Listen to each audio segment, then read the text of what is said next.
ल हेर हेर नखाएर के बोले भाइ के बोले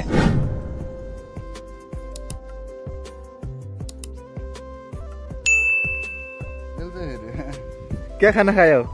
के खायो त आज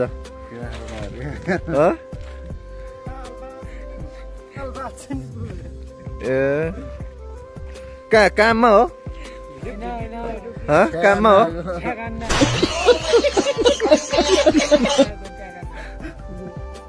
काममा हो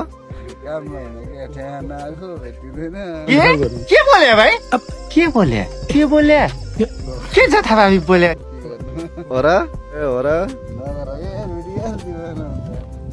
यो भिडियो तिम्रो घर बुढीले हेर्छ नि फेरि